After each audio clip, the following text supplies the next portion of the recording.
as others. How important is it in this moment that we hear from Dr. Fauci and these other top health experts right now? Well, Craig, so we haven't heard from Dr. Fauci or the other experts anywhere near enough, and it's been the whole issue seems to have become entirely politicized and become actually a political football and a partisan political football. But knowing what Fauci thinks about all this, and I think we'll hear honestly from him and the other first wave, where we have very significant outbreaks all over the country, including in Arizona.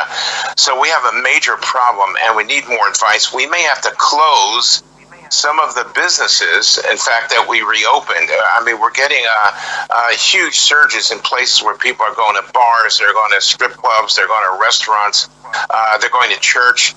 All of these people, Greg.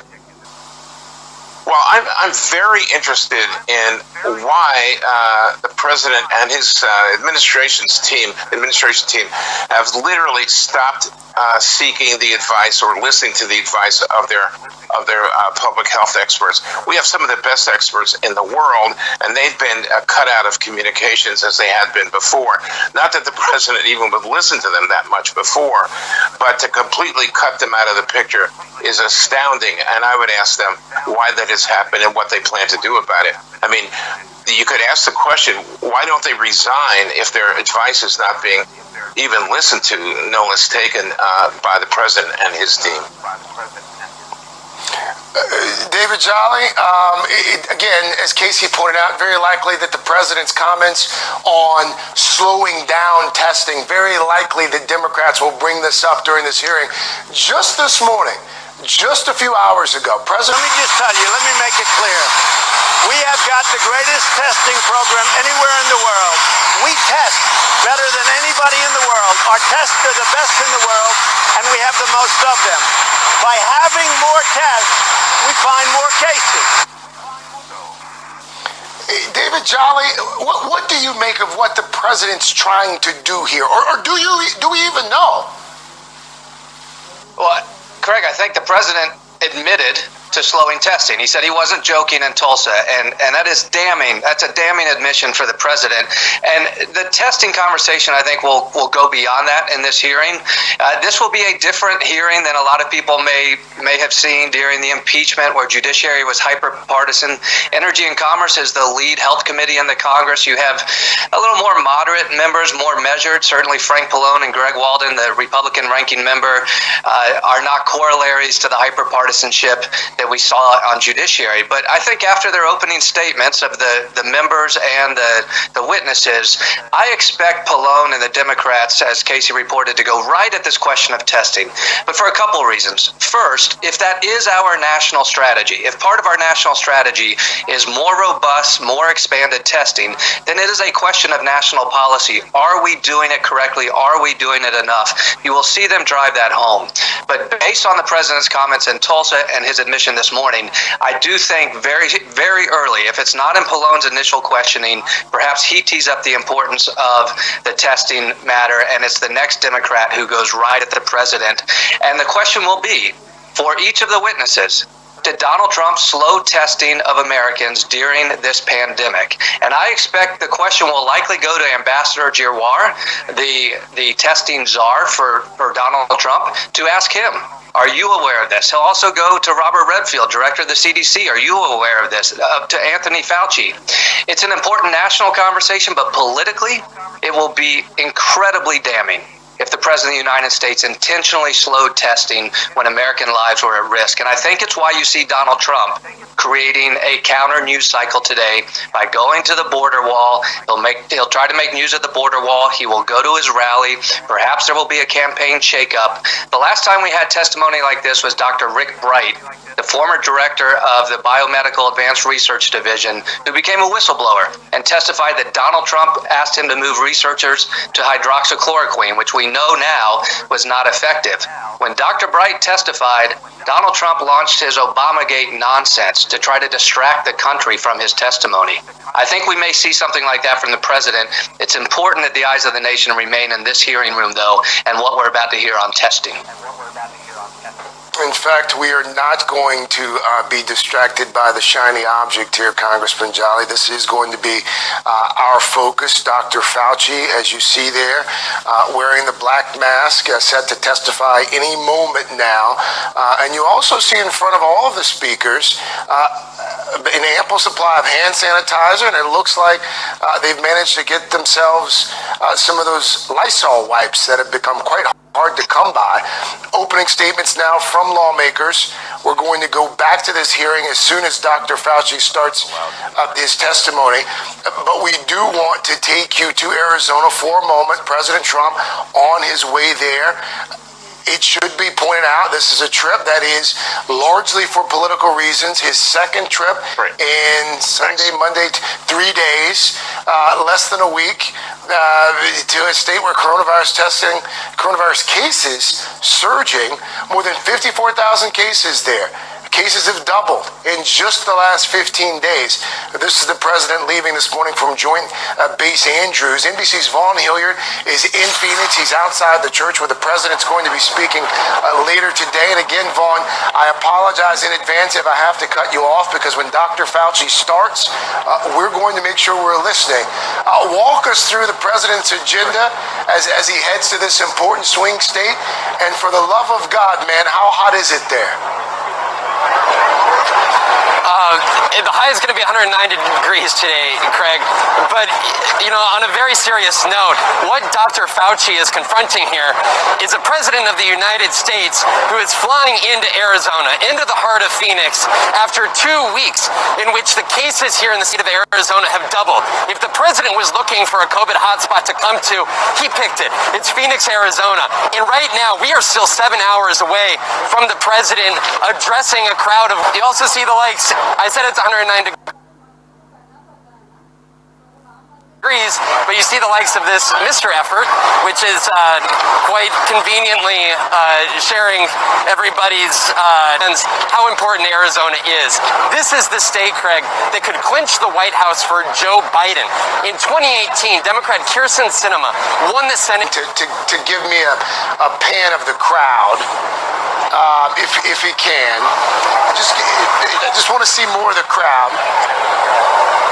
And I want to bring back David Jolly for just a moment here, and Dr. Redletter as well. And also, not socially distancing at all either. And Craig, if I could also add, you guys were just talking about testing issues, and the President of the United States suggesting there should be a slowdown in testing. There already is in Arizona. Not only are folks waiting hours, there are folks who are being denied tests here over the course of this weekend. And here, the federal government is needed. I was just with the governor to process the tests, and that they said that they are in need of federal partners and FEMA coming to a place where folks that are asymptomatic can get tests. And if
पूरे मैंने सारा bed निकाला और पूरा bed खोला, खोल के drill machine से बुरा करके लकड़ी अलग अलग लकड़ियों में बुरा करके उसको टाइट किया।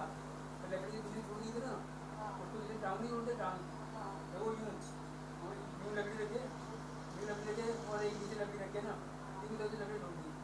अब ऊपर रख दिया, तो ऊपर तो वो आ गई थी लकड़ी, 3 तरफ से उसको सपोर्ट लगा दी, एक इधर और एक नीचे, 3 तरफ लकड़ी लगा दी, 1 2 यूँ और एक नीचे और ऊपर लकड़ी ऐसे रखी ऊपर ऊपर उसको जाला दिया और वो लकड़ी जो लकड़ी में रुकी है ना, यूँ रुकी नहीं पड़ती इसमें, वो यूँ करती थी यूँ। जब तो हाथ में लगी देना है, आप भी लगता तो आदमी करते ना। फिर मैंने जो है सारा फोन खान के सब निकाल के ना, फिर उसी से वहाँ करके नई जगह पे चढ़ दिए, चढ़ दिए, फिर दुकानें ड्राइव कर दी। कचरा इतना निकला बैठ के नीचे एक डस्टबिन भर रेपर रेपर रेपर रेपर टैक्सी छाटिया बड़ी कितनी डस्टबिन भर दी। हमारे तो वो जो हमने बैठ लगाया था उसको, हालांकि मुझे कई साल का रहा था, लेकिन इसमें मट्टी के अलावा कुछ भी नहीं था। मोहन वो ना गाड़ी की बजरी पानी करा के ना, पानी की बजरी नीचे रखना, मुझे पता क्या किया, पानी की बजरी नीचे रखी नहीं थी, गाड़ी की बजरी नीचे रखी नहीं थी, पानी की बजरी चला के आ गई चूल्हे पे। तो थोड़ी देर के बाद देखेंगे तो मैंने बोला मोहन मैंने मुझे क्या कहा था, बोल के लिए आपने कहा था कि वो पानी की देखी चला देना, बोला कि पानी की देखी नहीं बोला चलाने के लिए, दाल की देखी बोला था चलाने के लिए, तो पानी की चला के बोला भाई वो तो बच्चे तुमको बरबरा किचन में कोने को ले जाओ भाई, 2 ही बच्चे और क्या सही बात है, मतलब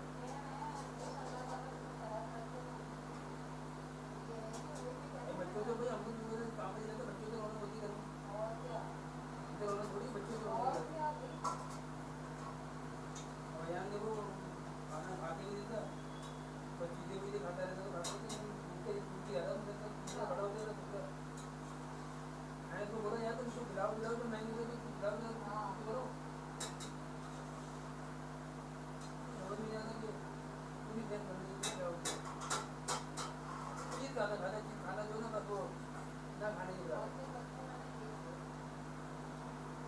हालांकि लस्सी पी लेता है, दूध पी लेता है, जूस पी लेता है, सब पी लेता है। हाँ मैंने बेगम को लस्सी पिलाओ, तो दूध पिलाओ, आपको बना के पिलाओ, रात के टाइम खाना खा लो, फिर बोलो फिर आराम हो जाओ, फिर लगता है वो। पर मैंने कह दिया तो बन गया, बना तो बड़ा, अगर पर रखे रखे खराब हो जाएगी कुछ नहीं।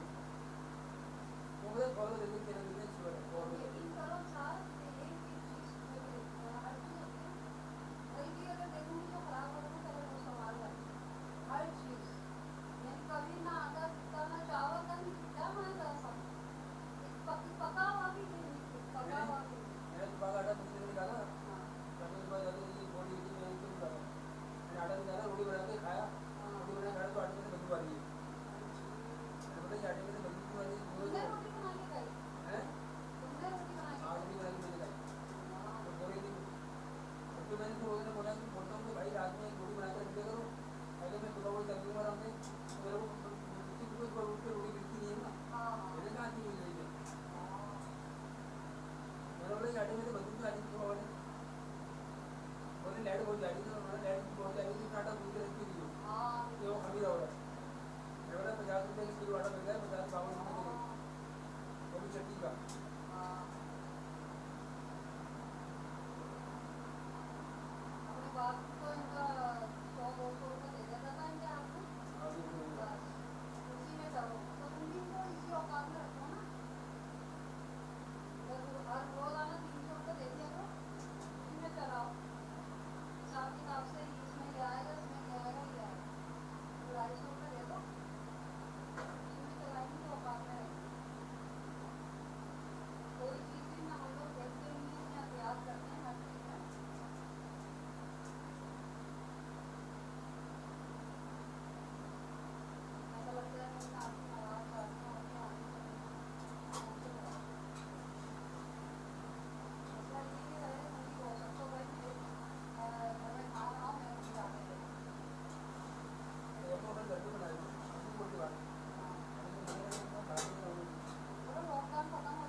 ये करो, अगर किसी की मेहमान नवाजी करोगे ना तो मैं अल्लाह बरकत देता है।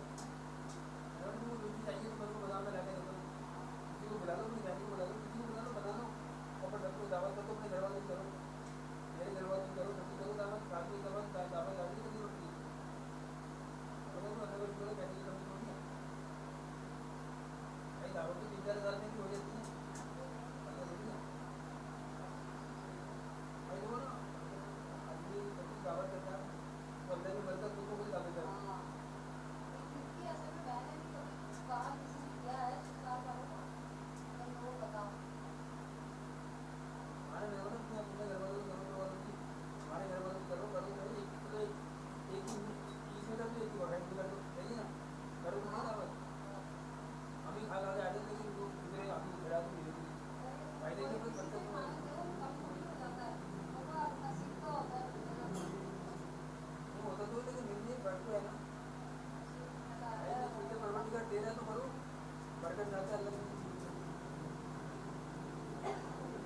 भाई मेहमान आता है तो अपने नज़दीक को लेकर आ जाता, कोई किसी को नहीं खिलाता, क्योंकि हज़रत जी ने फरमाया कि मेहमान आ जाए तो मेहमान नवाजी की तैयारी करो, ये नहीं करो, ये करने का नहीं है।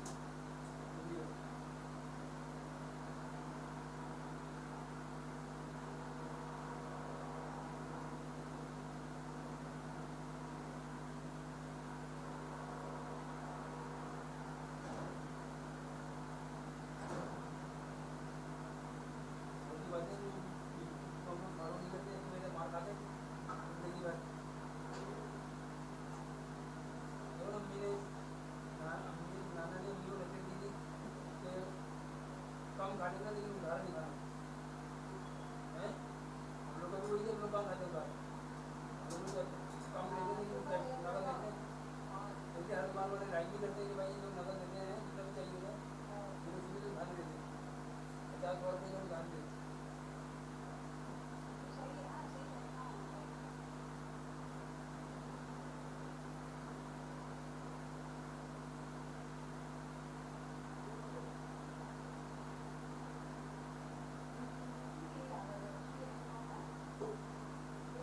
है, सही है।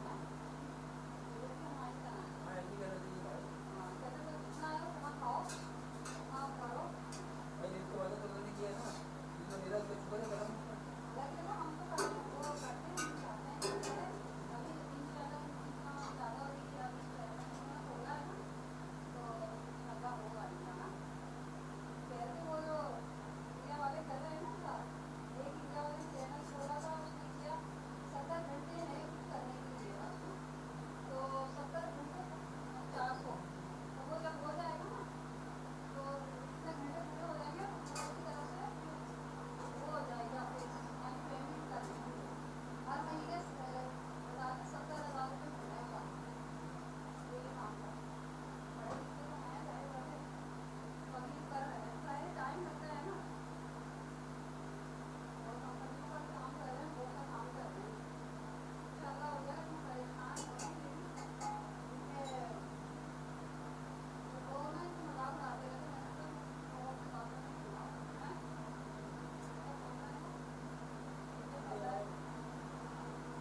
होगा होगा।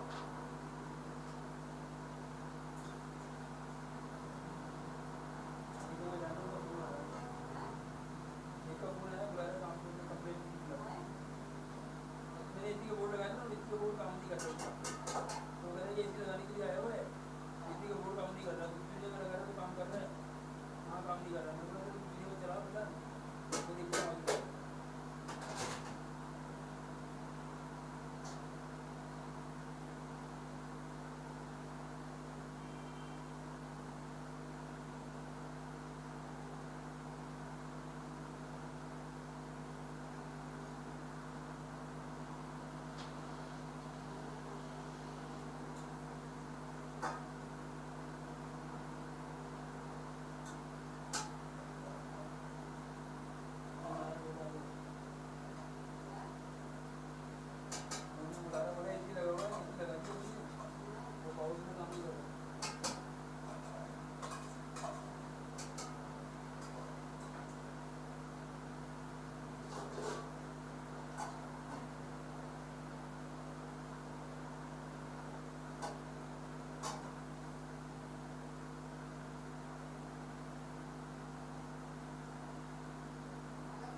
के आधा छूना रोटी छूना उधर लोग मेरा बीच पड़े की हरकत है ना बहुत ज़्यादा वो उनको पता ना नहीं मेरा हर तरह से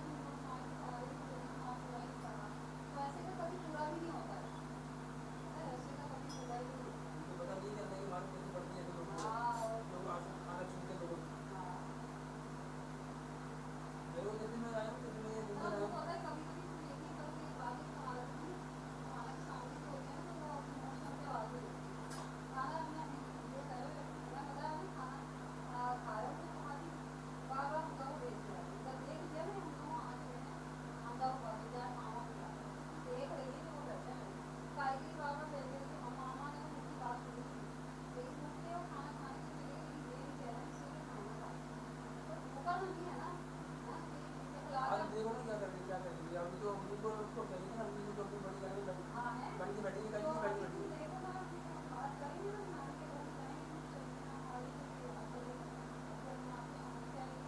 और नानी भी ना नानी भी तो ज़्यादा किसी की घर में नहीं है नानी में नहीं है चलिए इस वजह से कि इसमें गाड़ी हमारे बहुत ज़्यादा है दूर साइड जो बोला है कि मैंने ये किया मैंने तो बताई तो पता चला ही इनकी औकात में लेकर के मेरे मेरे प्रॉब्लम ममानी से क्या होता है ममानी कहीं हाँ मुझे मम्मी तो गई ना ममानी कहीं मुझे देखे गई कहना कि हाँ हमने तो उसको भी अपने जैसा करते हैं जैसे बोलवा ना वैसे उसको भी बोलवा जाओ ऐसा उसके बाद में हमें इतना वो मैंने क्या किया मैं तो ये बोला था आपकी चीज़ें बात की हम लोगों ने इधर तो बोला था अपना नोटिस की और आदमी सीधे ऐसी बात मैंने क्या ऐसी बात करी फिर निगर ने फिर निगर जब गई ना नानी ने निगर को मैंने बोला कि ममानी आपने ऐसे कैसे बोला था उसका तो बता दी कहाँ हो गई थी और आपने ऐसे बोला कि तुमने सिखाते तो फिर हम लोग जब नानी गए थे तो नानी ने उसको सारे बच्चे दिए क्योंकि ये तो ऐसी है कि जब मेरा निकाह हो रहा था तो सारे बच्चे समझ के नानी के बड़ा कम था गलत उतारिए सारे बर्तन में मेहमान आए सब मेहमान के आगे अपने सारे बर्तन उठाए ऊपर ये वही है जो उनके घर में बात करते रहते मैं तो नहीं कोई नहीं लगते की बात करते बड़ी बोलती नीचे बोलती है थोड़ा कोई दिया है लगते नहीं की बात करते बोलो नीचे निकालते हैं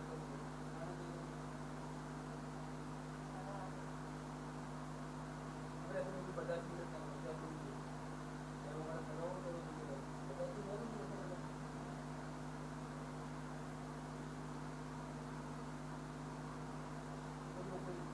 ज़्यादा तो बुरे वक्त काम नहीं है फोन भाई फोन ये नदी का वजह मेरे जितना भी चल मेरे बच्चे अच्छा ना वो मांगते नहीं जाए हाँ तो वही बात को जमाने के बाद ठंडा कर मरी जाए बात हाँ जब हाँ लोग रहते हैं मतलब थोड़ा बहुत दुकान में गाड़ी लेके आ रही थी और जब ये सब कुछ करता ही तो भाई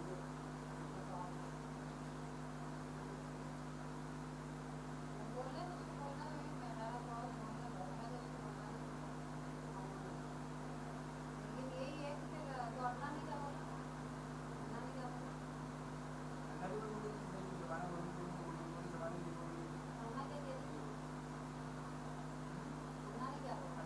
मैंने तो बताया था कि यहाँ हटते बोली बोले हाँ मैंने बोला तो ज़्यादा हो जाए क्या खा रहा था बोल रहा था मैं तो बोल रहा हूँ और आपकी बात यही बात यही करती है पहले तो नहीं बुलाया बुलाने की कौन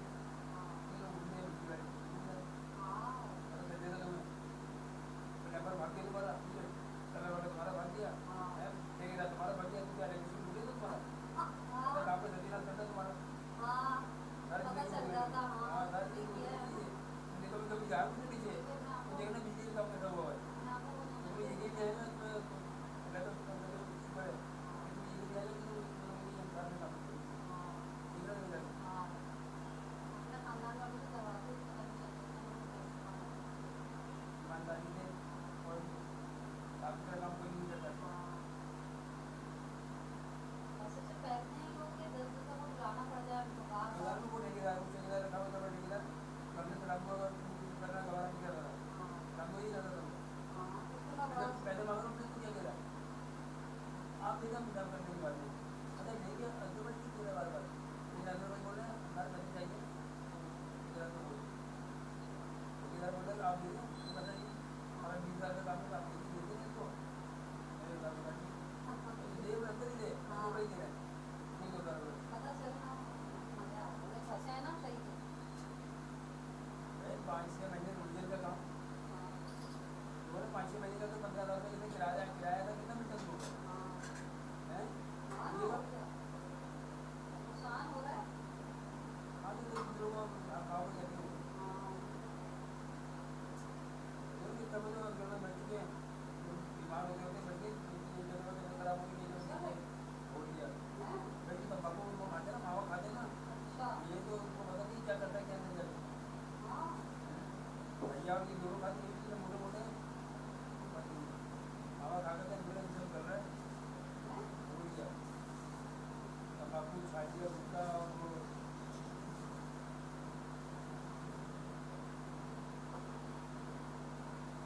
बना बना के इतना खड़ा देते हैं भैया को देते हैं उनकी बातें दादी थी तो उसका वजह खराब हो गई दूसरा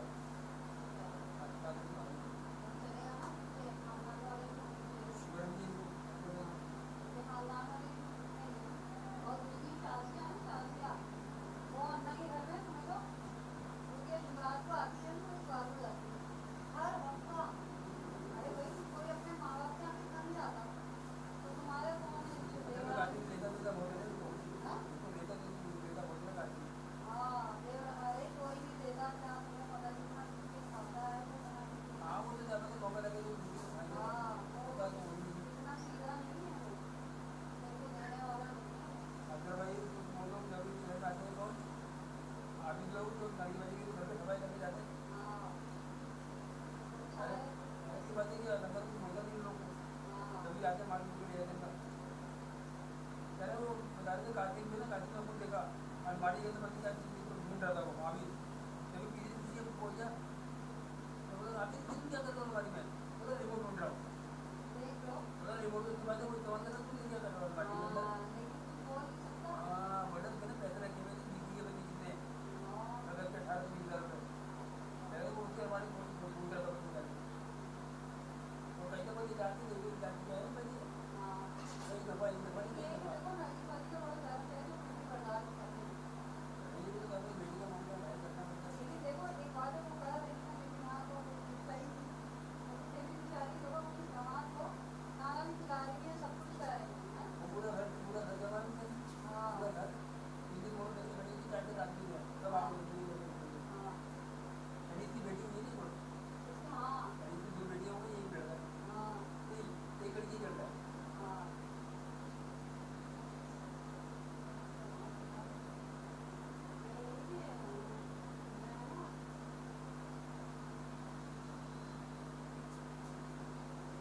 मैंने मुझे संदीप बाबा जी घर में देख लिया संदीप बाबा जी घर में देख लिया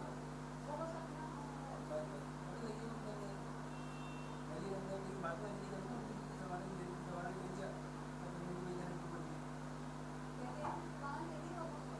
हाँ बाकी जो भी ले रहा हूँ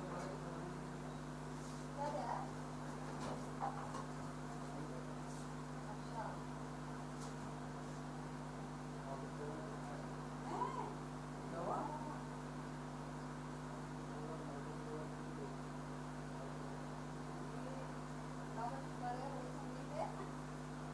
बंद कर दिया लागे मोबाइल बड़ी होगी ना मुझे तो कुछ नहीं कहते